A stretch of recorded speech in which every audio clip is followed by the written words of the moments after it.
Hi எல்லோருக்கும் வணக்கம். இன்றைக்கி ஒரு இன்ட்ரெஸ்டிங்கான வீடியோ தான். என் தங்கச்சி வீட்டுக்கு போனதும் அங்கே நாங்கள் திரௌபதி அம்மன் கோயில் போயிருந்தோம். அந்த விலாகை நம்ம இங்கேருந்து பார்க்கலாம். வீடியோட எண்டு வரையும் பாருங்கள், போர் அடிக்காது. லாஸ்ட் 4 மினிட்ஸ் தான் இந்த திருவிழாவில் என்னென்னலாம் இருக்குது அப்படின்னு சொல்லிட்டு காட்டியிருக்கேன். கண்டிப்பாக மிஸ் பண்ணாமல் பாருங்கள். ஊர்லேருந்து வந்ததும் உட்கார கூட டைம் இல்லை. ஒரு 1/2 hour தான் உட்காந்துருப்போம். ஃப்ரெஷ்அப் ஆகிட்டு அகெயின் கோயில் கிளம்பியாச்சு.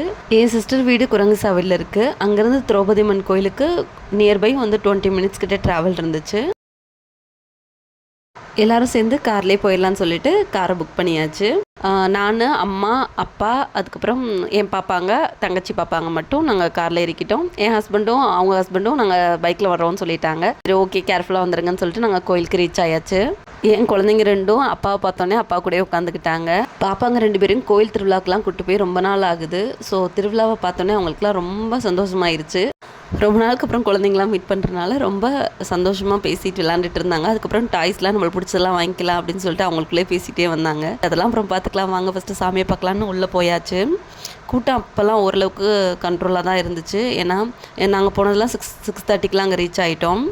இந்த கோயிலுக்கு மட்டும் 18 ஊரும் சேர்ந்து தான் இந்த திருவிழா பண்ணுவாங்களாம். ஸோ இந்த திரௌபதி அம்மன் கோயிலுக்கு ஒவ்வொரு தேரும் 18 இதுவும் தேர் ரெடி பண்ணி சாமிகிட்ட ஒரு டைம் வந்துட்டு அதுக்கப்புறம் ஊர் சுற்றி மறுபடியும் சாமிகிட்ட வரவதாக சொன்னாங்க. நிறைய ஹிஸ்ட்ரி சொன்னாங்க. ஒரு சிலர் தான் எனக்கு ஞாபகம் இருக்குது. அதை மட்டும் நான் அவங்க கூட ஷேர் பண்ணிக்கிறேன். வீடியோ பார்த்துட்டு இருக்க யாராவது சேலத்தில் இருக்கீங்க, திரௌபதி அம்மன் கோயில் பற்றி இன்னுமே தெளிவாக தெரியும் அப்படின்னா கண்டிப்பாக கமெண்ட் செக்ஷனில் சொல்லுங்கள், நாங்களும் தெரிஞ்சுக்கிறோம். வெளியிலே விளக்கேற்றி நம்ம சாமியெல்லாம் கும்பிட்டுட்டு உள்ளே என்ட்ரானோம். சாமிக்கு திரை போட்டிருந்தாங்க. சாமிக்கு பூஜை பண்ணிகிட்டு இருக்கதா சொன்னாங்க, அலங்காரம் ஆகிட்டுருக்குன்னு சொல்லிட்டு. 1/2 hour வெயிட் பண்ணிவிட்டு அதுக்கப்புறம் சாமியும் பார்த்துட்டு நாங்கள் வெளில வந்தாச்சு. பக்கத்துலேயே சிவன், பெருமாள் இந்த மாதிரி நிறைய டெம்பிள் இருந்துச்சு பக்கத்தில் சின்ன சின்னதாக. சாமி கும்பிட்டுட்டு நாங்கள் அங்கே வெயிட் பண்ணிட்டு இருந்தோம். ஏன்னா தேர் கிளம்புறதா சொல்லியிருந்தாங்க.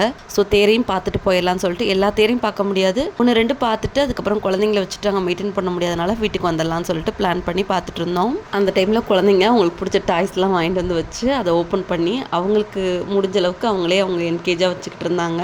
நல்லா இருந்துச்சு. ரொம்ப நேரம் அங்கே நின்று பொறுமையாக குழந்தைங்க இல்லைன்னா கண்டிப்பாக பார்த்துட்டு வந்திருக்கலாம். ஆனால் வர வழியில் எல்லா தேரையும் 1-2 நாங்கள் பார்த்துட்டு அப்படியே வீட்டுக்கு வந்தாச்சு. பின்னாடி உங்களுக்கு நான் எல்லா தேரோட வீடியோவுமே நான் அட்டாச் பண்ணுறேன், பாருங்கள். ஒவ்வொன்றுமே யூனிக்காக ரொம்ப டிஃப்ரெண்ட்டாக பண்ணியிருந்தாங்க. லைட்டிங் செட்டப்ஸ் எல்லாமே பார்க்க அழகாகவும் அட்ராக்டிவாகவும் இருந்துச்சு.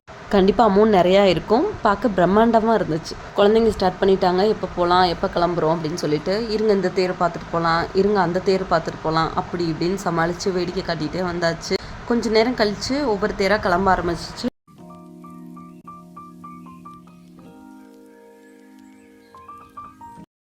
ஒவ்வொரு சாமிங்க வர்றதுக்கு முன்னாடியுமே மேளம் வச்சுருந்தாங்க. அது இல்லாமல் தட்டு வரிசையோடு தான் சாமி வந்துச்சு. பின்னாடி ஒவ்வொரு அலங்காரம் பண்ண சாமிங்க ப்ளஸ் அந்த தேரோடு வந்துச்சு. அழகாக இருந்துச்சு பார்க்க.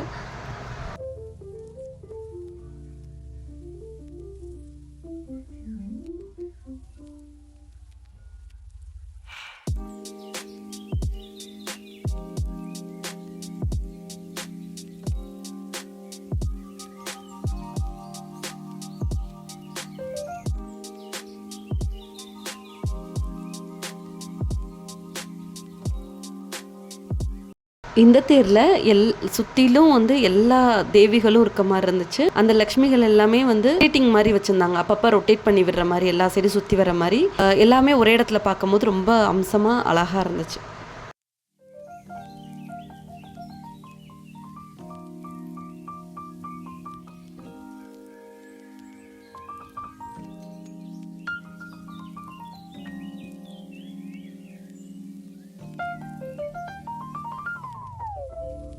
இனிமேல் திருவிழாவில் எடுத்த கிளிப்பிங்ஸ்லாம் ஆட் பண்ணியிருக்கேன். எல்லாமே ரொம்ப கிளாரிட்டியாக எல்லா தேரும் எப்படிலாம் இருந்துச்சுன்னு சொல்லி கொடுத்துருக்கேன். ஃபுல்லாக பாருங்கள், கண்டிப்பாக என்ஜாய் பண்ணுவீங்க. நல்லாயிருக்கும். பார்த்து எப்படி இருக்குன்னு சொல்லி கமெண்ட் செக்ஷனில் சொல்லுங்கள்.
இந்த வீடியோ உங்களுக்கு கண்டிப்பாக பிடிச்சிருக்கும், போர் அடிக்காமல் இருந்திருக்கும் நான் நம்புகிறேன். அப்படி இருந்தால் லைக் பண்ணி சேனலை மறக்காமல் சப்ஸ்கிரைப் பண்ணிக்கோங்க. நெக்ஸ்ட் ஒரு வீடியோவில் கண்டிப்பாக பார்க்குறேன். உங்களோட கருத்து என்னவாக இருந்தாலும் கமெண்ட்ஸில் சொல்லுங்கள்.